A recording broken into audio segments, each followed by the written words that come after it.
My understanding is there's two rumors. I don't know which is true. One is that we're the second oldest company in Oregon with a funeral home beating us.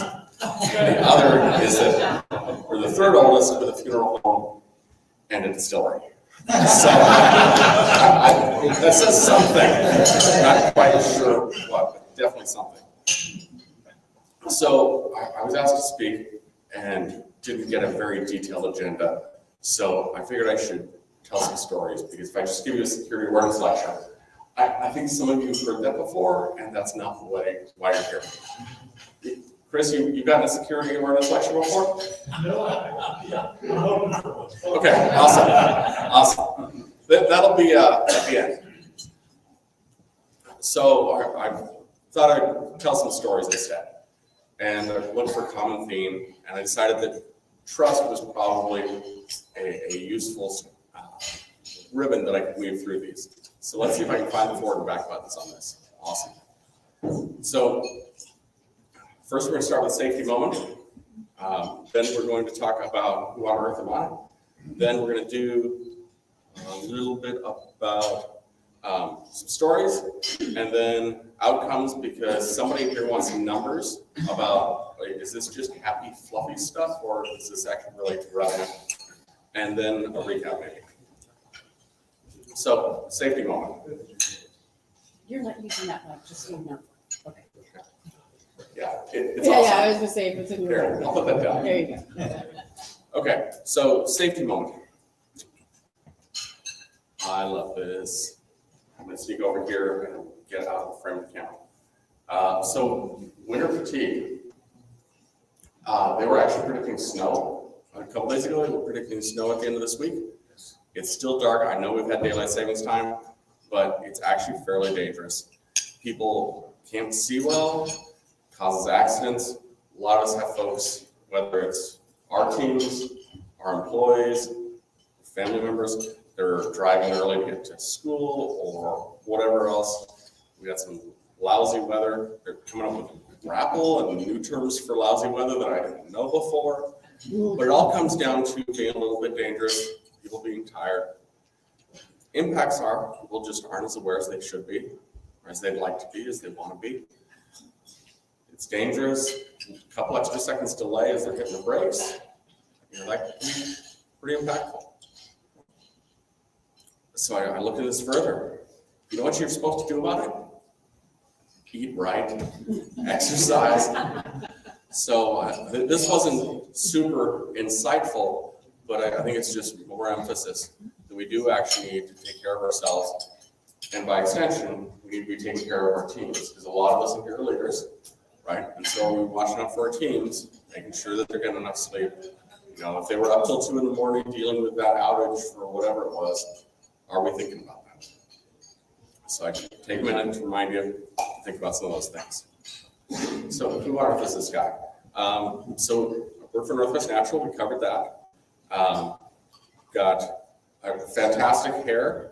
That's a Creole chocolate, by the way. They have tours in downtown Portland on the east side. I highly recommend it, with my incredibly gorgeous wife.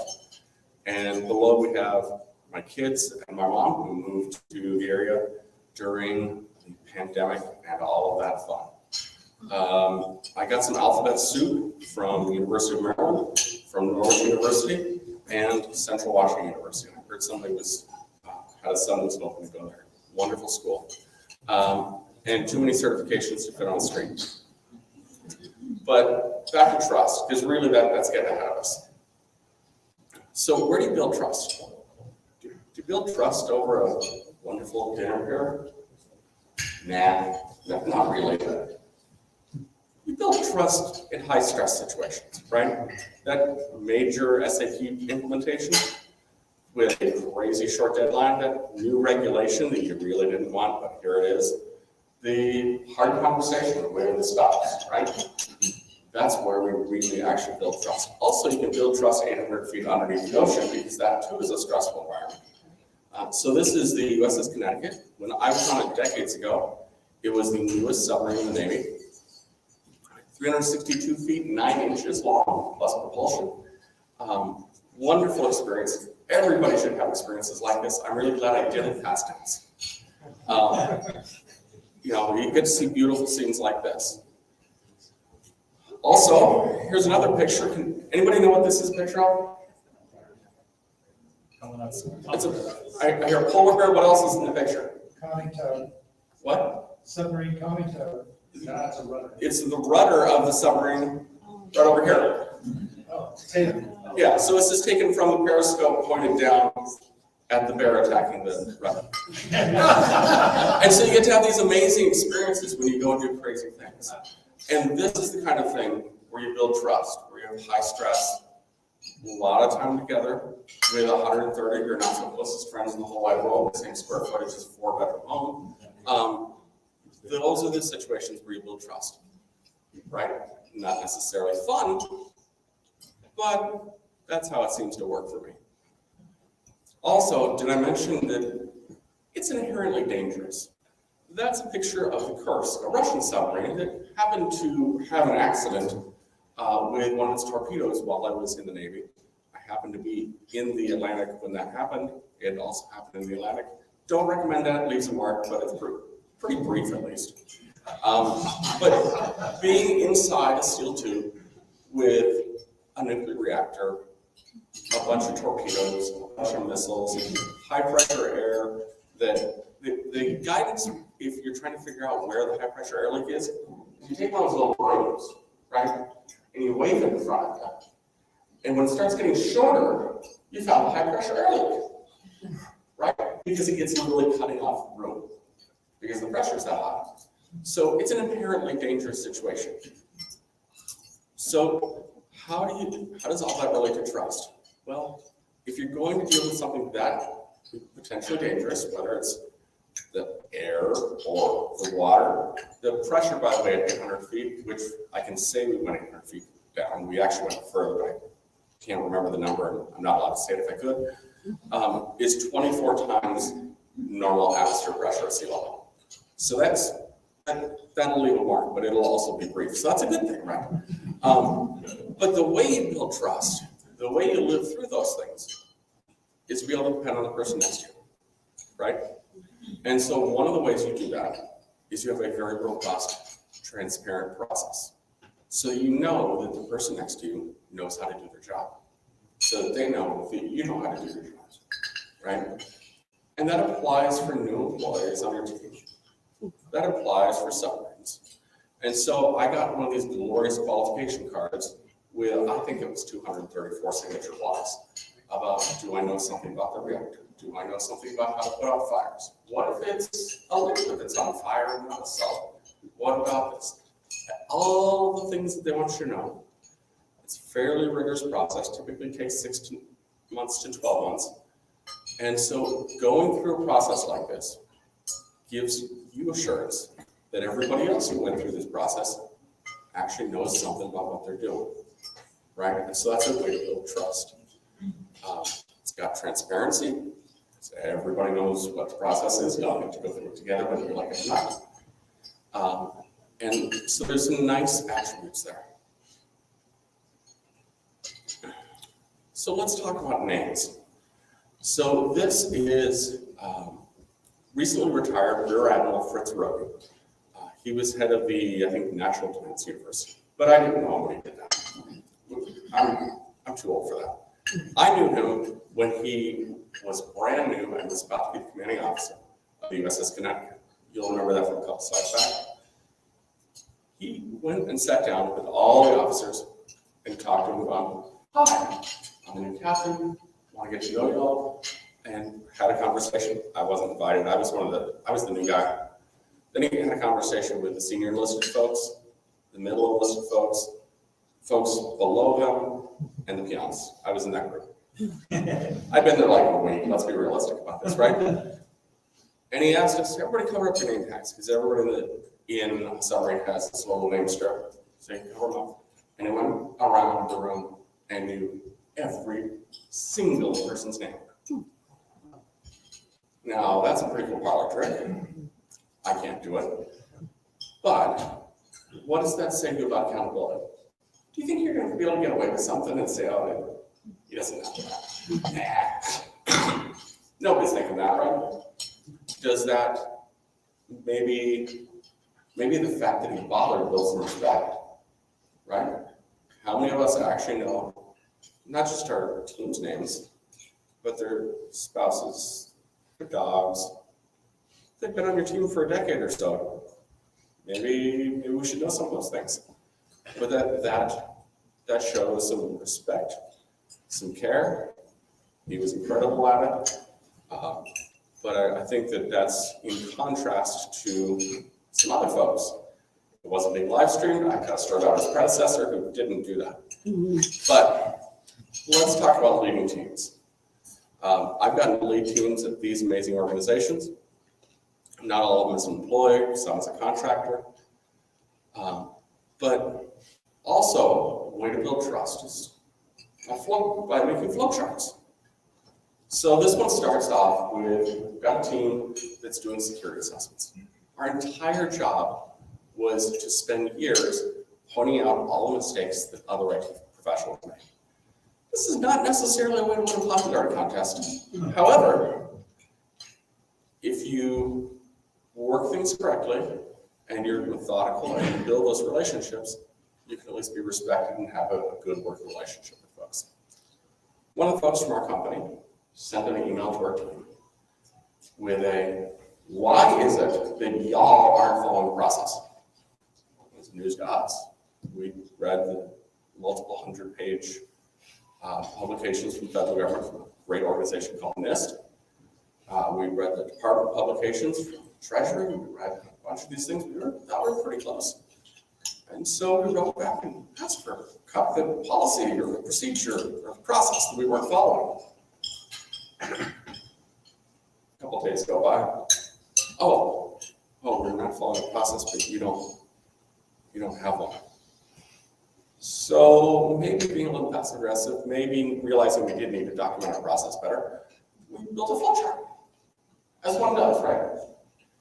And it was a little complicated, and so it didn't exactly fit on an 8.5 by 11 sheet of paper. I mean, the first version did, but the second version was illegal, and then it got bigger, and then we found where the plotter was. And, right, and so it was 14 feet long by the time we were done with it, and 3 feet wide, and it was wonderful. And then I was invited to a meeting with a guy who had finger wagged at me, and his boss, and all my peers, his boss wanted us to come and talk about our processes. So I brought him a copy of our process, right? And that's a great way to push back on that gentleman. He didn't trust us. Oh, here's my process. It's 14 feet long, right?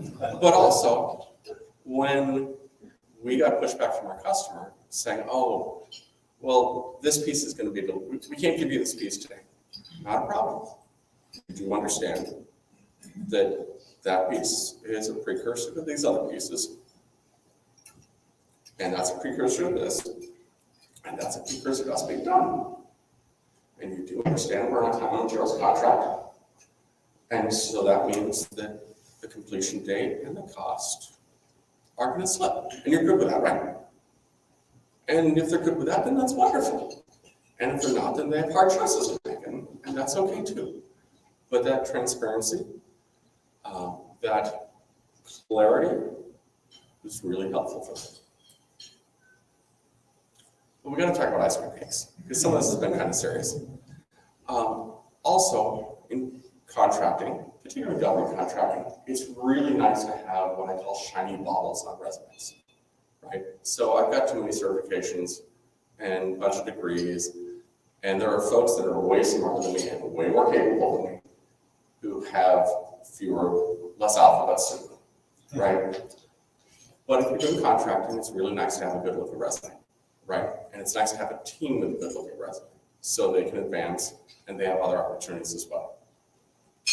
So anytime someone got a certification, one of us would acquire an ice cream cake and bring it to work. And the thing about ice cream cakes was there was almost always too much. Because you can't eat like a quarter of an ice cream cake. That's just too much. And so you get an opportunity to celebrate with the team, right? To recognize someone's accomplishment. But then you also have this leftover ice cream cake that you need to either throw away, which I'm not going to throw away at ice cream cake. Or you can go take it to someone else and brag about how fantastic your team is and how somebody got another certification, right? And you have an opportunity to talk up your team even more. And that is a beautiful thing.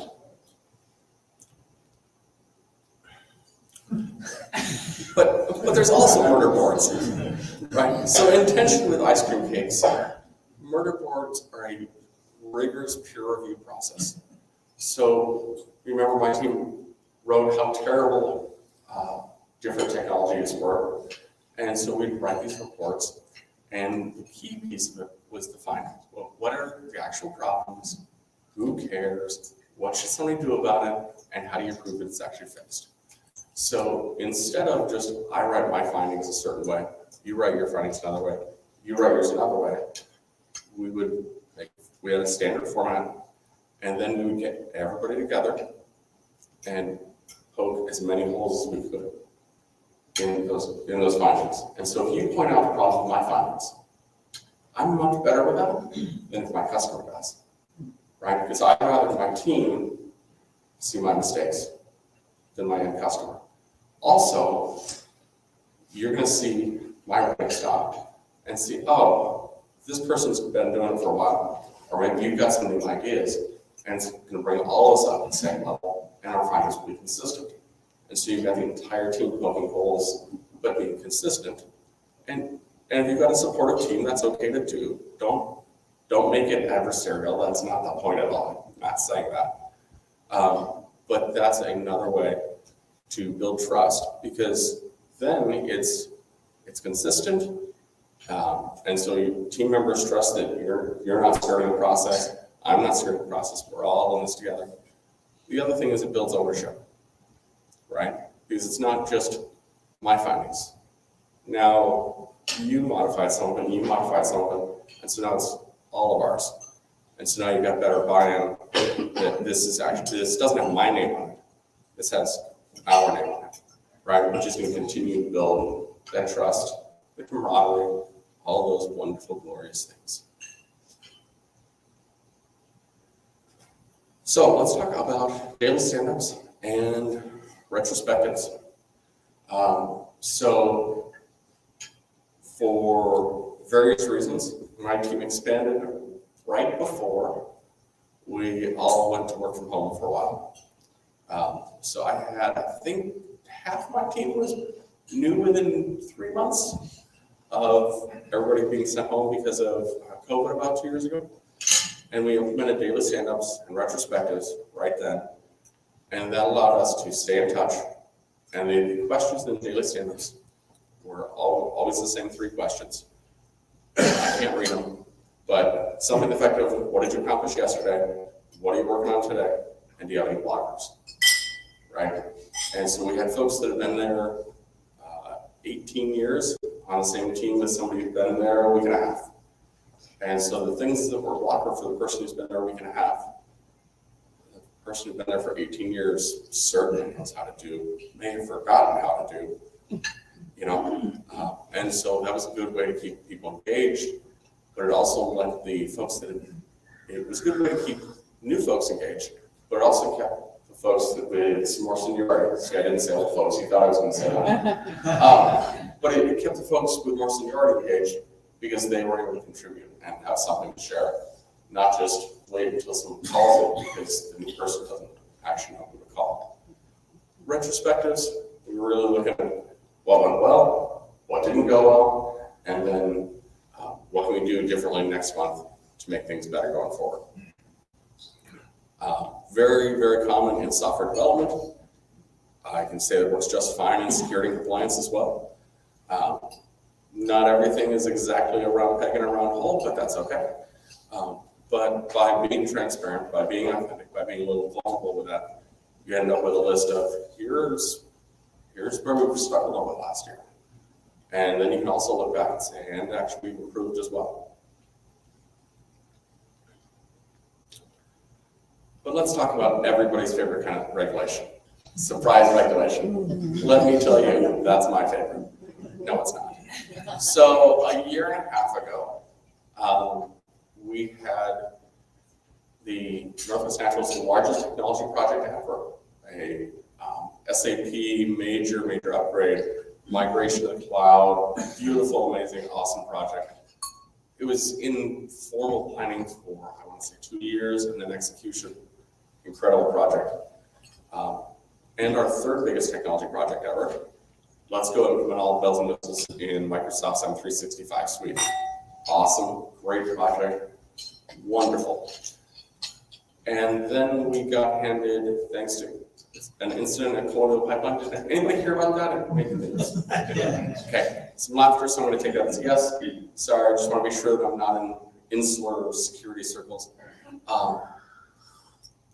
So the philosophy in the natural gas industry was that we were one bad day away from regulation for years. And I'm really glad it wasn't my bad day, but it's one of those things that's bound to happen. So Colonial Pipeline had their bad day, turned into our bad day, where we were gifted some regulation. That regulation, timeline roughly, we got a draft. 3 days later, comments were due. The following week, it was final. It was effective the following week, and we had deadlines within single-digit months. Oh, and everything was supposed to be due everything was finalized within, I think it was 180 days. That turned into the company's second largest technology project, bumping M365 down to fourth. I do not recommend running 3 of the company's largest technology projects ever in parallel. Don't do that, that's not fun. Also, don't have surprise regulation. But one of the things that happened during that, by sheer dumb luck, 2 weeks before we got this fantastic regulation, what a wonderful opportunity, we had our 5-year cybersecurity strategy approved. Okay? Now when regulators asked, well, were you asleep at the wheel? Did you know about any of these things? We're going to reach out. Yes, here's the second edition of our multi-year strategy that actually says we're going to do a whole bunch of this stuff, just not in 6 months. We thought we'd take 5 years. And so having a plan ahead of time. It's published. No, it's not publicly published, but it's approved. It's available for at least internal review. Is really valuable. And then some transparency as you figure out things like surprise regulations and what those mean. Maybe along with folks from lots of other organizations, because it wasn't super clear on the first draft.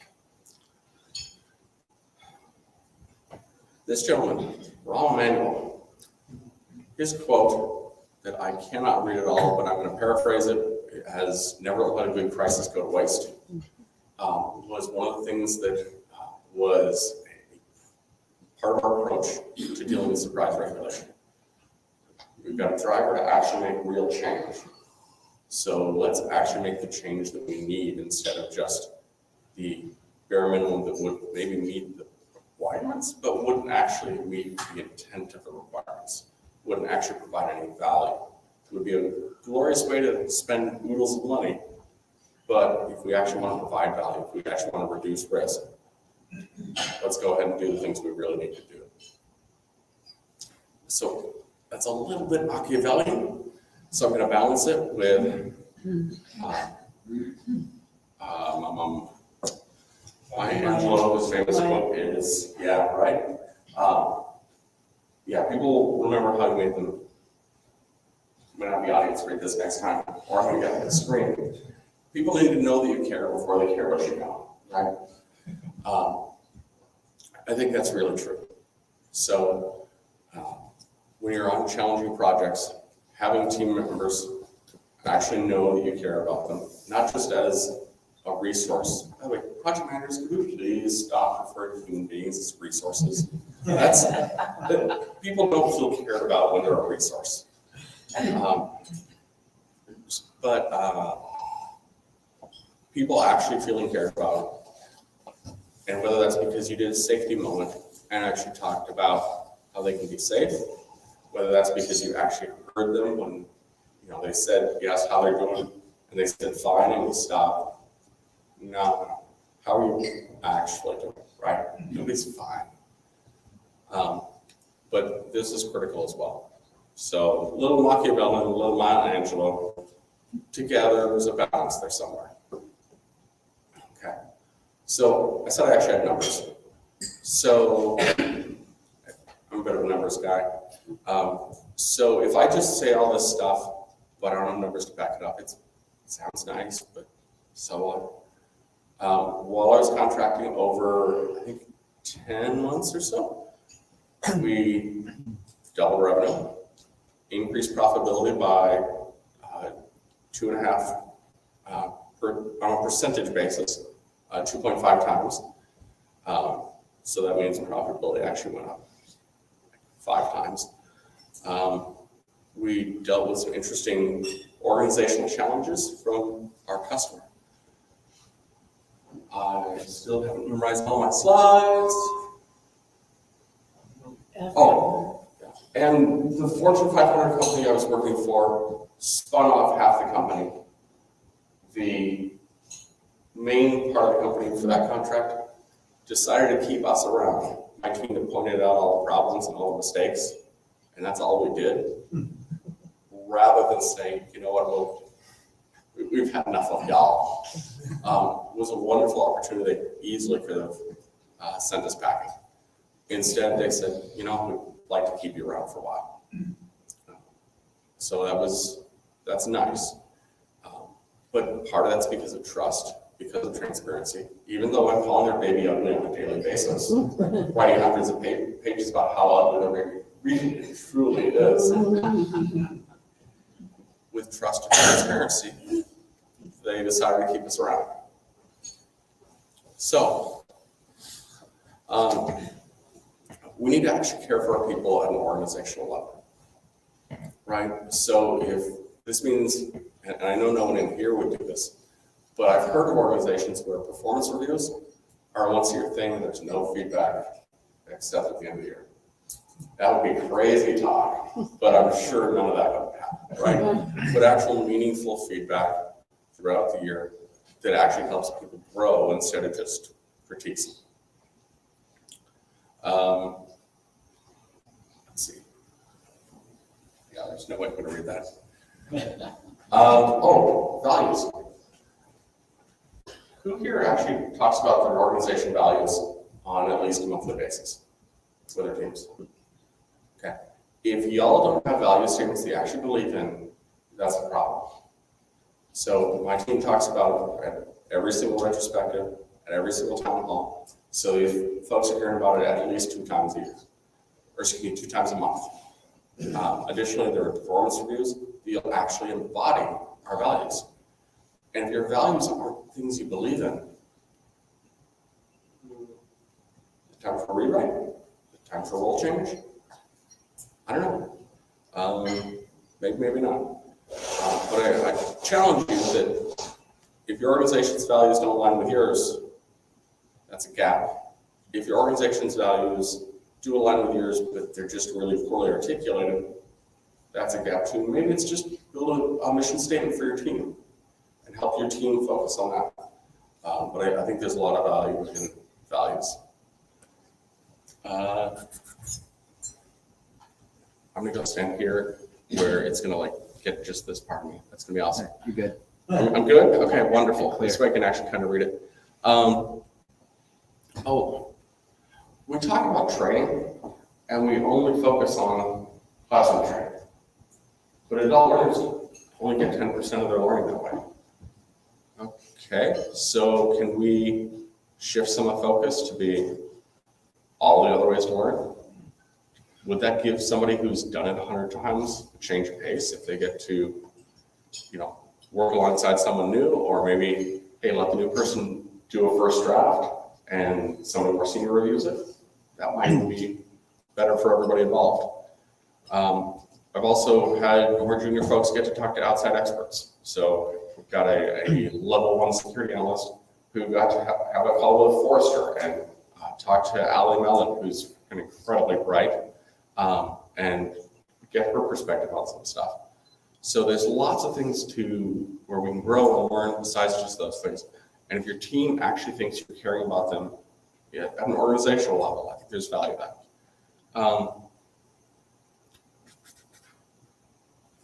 Yeah, good enough. So, I don't know. I'm not deep down in my heart, I'm not the keynote speaker. I want to get 3 minutes, and here's 87 things to cover. So, a little brief, but actually care about people. Check in with them. You know, when's the last time a team member said they were fine? When's the last time you said you were fine and you were actually fine? Some of the time, maybe. Probably not most of the time. I've actually got a OneNote with a page for each of my team members, not just their direct reports, next level down as well, for what's going on with them, what are they worried about, what's their spouse's name, what's their dog's name, where'd they go on vacation, because my brain is just not going to hold it. On the other hand, if I care enough to actually write it down and keep track of that, maybe that counts for something. I've also got a personal CRM app. CRM being, what is it? Customer Relationship. Exactly. Audience participation. Well, no stars for everybody. But to keep track of those relationships and remind me, hey, you need to follow this up. I'm still terrible, even using it, but I'm a lot better than I would be without it. You know, what are those things that we can actually do to build trust, to maintain those relationships, and actually have a more effective working partnership with folks? So transparency. Actually put together a multi-year plan. Northwest Natural being older than the state of Oregon somehow, a 5-year plan is the right plan for us. Your organization, probably not the right answer. That's okay. But put together a long-term plan. Tell your boss, hey, this is what I'm doing. I got a new manager, let's see, probably 6 years ago. One of my, I think, second one-on-one, I gave a copy of, here's my plan. This is what I'm doing, unless you tell me not to. And here's some of why I'm doing it, right? So it's not just that I'm arbitrarily doing this, but this is what I'm doing and why, and I thought it through. That's super nice in terms of having a boss who comes in with, anybody know the good idea fairy? There's random good ideas all over that aren't actually what you need, right? I've had that boss before. Not my current boss, but somewhere else in the past. But to instead, if you could say, here's what I'm working on and here's why, that's a really good approach to the screen. Oh, you've got a plan, it's kind of coherent. No, I don't have a better approach than this. This is, okay, this makes sense. It may make sense to include dollar values, right? It all depends on your organization. But also some value statements, not just for the organization as a whole, but your team, your department, whatever it is you run, to define why you're doing this. Because that should shape a lot of what you're doing, right? So my team focuses on providing the safe and reliable services so that our employees and customers can get safe and reliable natural gas service. That's my team.